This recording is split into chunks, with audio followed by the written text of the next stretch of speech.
What's up, mama? Ever overate a meal or a day and felt super freaking uncomfortable and really full, and you feel like the next day maybe you should not eat a whole heck of a lot and go for a good workout or a walk or exercise to make up for it? Yeah, don't do that. Give me the next 5 minutes and I'm going to teach you how to restore balance simply and easily in 3 short, powerful, simple steps. My name is Amanda Fisher of AmandaFisherCoaching.com. I help moms just like you create badass self-confidence in your bodies and in your minds using simple but powerful food and movement strategies like I'm going to teach you today to get you back to feeling freaking awesome in your body, rocking your happy place in the least amount of time as possible, because you and I do not have loads of discretionary time to just use up as we please, right? We have other stuff to do and we want to feel good. We don't want to take a lot of time doing it, right? So let's say you had a meal, we all go through this, right? You had a meal out, or you had a couple meals out, or you had a week of eating out, or you had a holiday like we did yesterday and you overate, right? You indulged yourself. You really didn't hold back at all. And for whatever reason, at the time you were just you were in it, you were eating, and life was good. Only to find out that after you were done, you're like, okay, we reached the not fun point now, right? I feel really, really full. I feel kind of overstuffed. I feel kind of bloated and funky now. I don't feel confident in this place, right? I don't feel good in this place.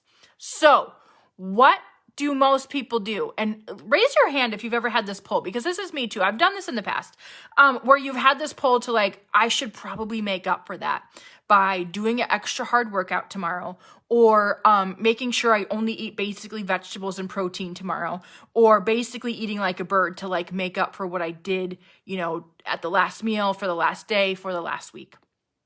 And this is actually the worst possible thing that you could ever do in a situation where you feel like you overdid it for a day or a week or whatever, right? What happens? This is a classic scenario, right? What happens is you're oh my God, okay. So it's actually easy the next meal to eat less, right? And that's probably a natural thing to eat less at your next meal after overeating at the previous one, because legit, you're just not that hungry, right?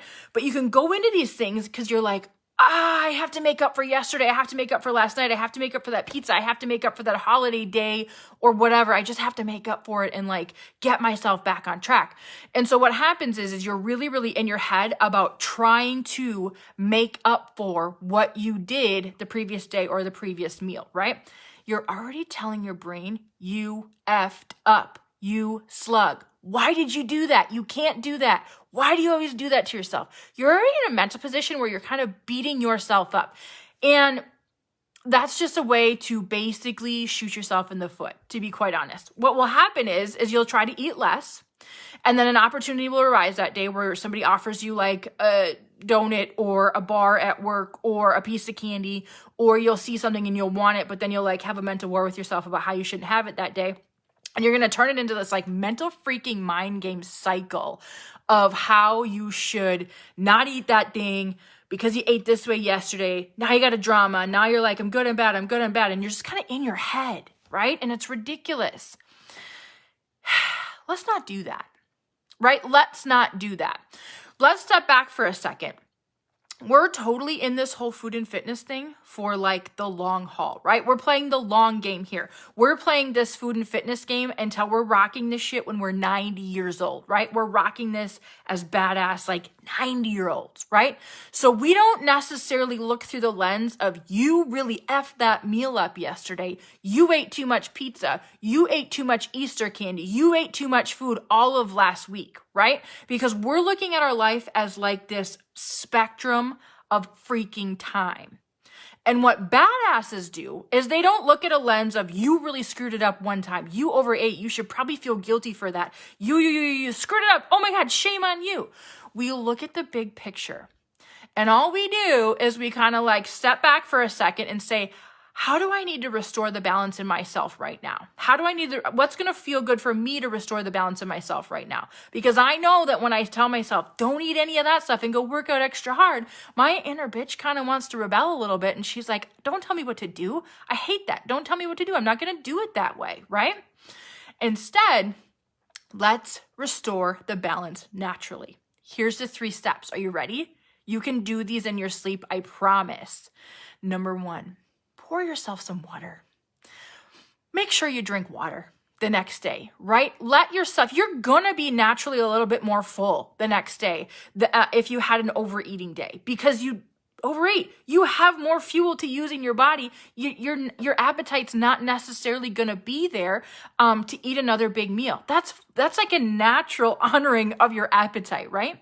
Why not throw a little water in the gas tank there and just let yourself stay hydrated and let yourself kind of use what you have in your system, and also help your system along by hydrating to accommodate for extra food if that's what happened, right? Move it through. Drink some water. Hydrate yourself. That's totally perfect and totally natural. A lot of times we get those funky bloated feelings, yes, from overeating, but also from not drinking enough water, right? And so let's do our system a solid and hydrate ourselves and let some of that stuff go to work for us, right? Number 2, where can you add produce to your plates? To breakfast, to lunch, to dinner. Where can you put like a serving or 2 of produce on your plate? Some fruits, some vegetables, some like naturally filling things that have lots of fiber in them, and also like a shit ton of health and nutrients and vitamins and minerals. But also that like they feel good to eat. They have that fresh feeling attached to them. It feels good to eat fresh foods, right? Also, fiber in there doesn't help or it doesn't hurt anything because it's going to help you move stuff along anyway, right? Where can you add an extra serving or 2 of produce along the way to each meal? Maybe you add a big salad for lunch to like get yourself a healthy dose of vegetables the next day, whatever, right? And number 3, make sure to take a second to see that your plates have freaking a little bit of protein on them, right? Like a nice serving of protein that is roughly the size of your fist, right? Some chicken, some eggs, a burger, turkey, whatever your protein is. Enjoy it. Eat it, right? What happens is we try to overcompensate for things, and then we get ourselves on this like spiral of a mental mind game around food. And when we step back for a second, we're like, wait, I really just need to kind of restore the balance in myself right now. I'm just going to fill up a water bottle this morning and carry that sucker around with me all day. I'm going to make sure that I put some extra produce on my plates. I'm going to make sure that most of my plates today have a protein on them, right? And what happens is when we that's our natural way of like restoring the balance within ourselves. It's like, yes, I feel more like me again. I didn't need to do any of this crazy, like, don't eat too much and go make yourself work out and feel like shit about how you ate yesterday. I really just needed to kind of like bring the balance back to the middle ground, right? So that's what I want you to think about when you're in that place where you're like, God, I feel gross. I feel heavy. I feel bloated. I overdid it. We've all been in that place, right? We take a step back and we look at like the big picture here. This wasn't about one meal. It wasn't even about 1 week, right? This is about a mindset of being willing and honest and able to restore the balance within ourselves whenever we freaking choose. That's the superpower, right? And when we think about those actions that really do restore the balance, moving your body, drinking the water, eating the produce, making sure that there's a protein on most of your plates. Those are like a little black dress approach, a timeless little black dress approach, right? Like that classic little black dress approach to basically your entire life, right? It's not this big like, oh my God, I have to undo what I did. It's this like, I'm just really going to kind of like allow myself to feel balanced and relaxed about my food choices, give my body the support that it needs today and to process the food from yesterday and to actually kick ass again tomorrow, right? And this allows us to continue doing this simple stuff day in and day out until we're freaking 9 years old. Like, don't you want to be a badass rocking like your sass when you're 95 years old? Just killing it, just being a sassy old lady, right? Don't you want to rock that shit? Yeah, you can do this when you're 38 and you can do this when you're 98. This stuff does not go out of style, right? You're timeless like that. Here's what I want you to think about. Where do you like to make this more hard than it needs to be?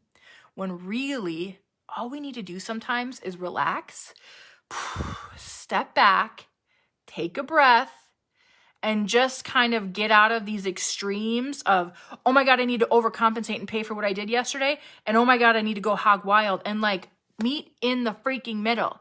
The middle ground is like so fun and relaxing because it doesn't feel like you're doing something. How you're eating doesn't have a name. It doesn't have a title. It doesn't have, counting and carbohydrate grams and protein grams and macros and really stressful, busy shit. It just is really like this really balanced, laid back approach of like eyeballing it, knowing that you're always kind of like stacking these wins for yourself, stacking these nutritional wins for yourself, stacking these movement wins for yourself, and just letting that be and playing out and just building this massive badass momentum for yourself, right? If you want my approach of doing that, I do that inside of the Courageous Coaching Club, where every week, 3 times a week, we meet for a fist bumping workout together. I help you get stronger, rechannel your inner athlete again, and simplify this whole eating and food and fitness stuff, and give you back the reins of calling the shots. Like, you didn't come here to just calculate how you eat and calculate how you work out and count freaking Fitbit steps, right? You came here to actually make memories with your family, live your life, be present during the day instead of being like, oh my God, I'm so bloated and blah, blah, blah. You came here to live, right? I help you do that inside of the Courageous Coaching Club. You can find out more information about Courageous and join us inside at amandafishercoaching.com/core. Happy day, guys. Bye-bye.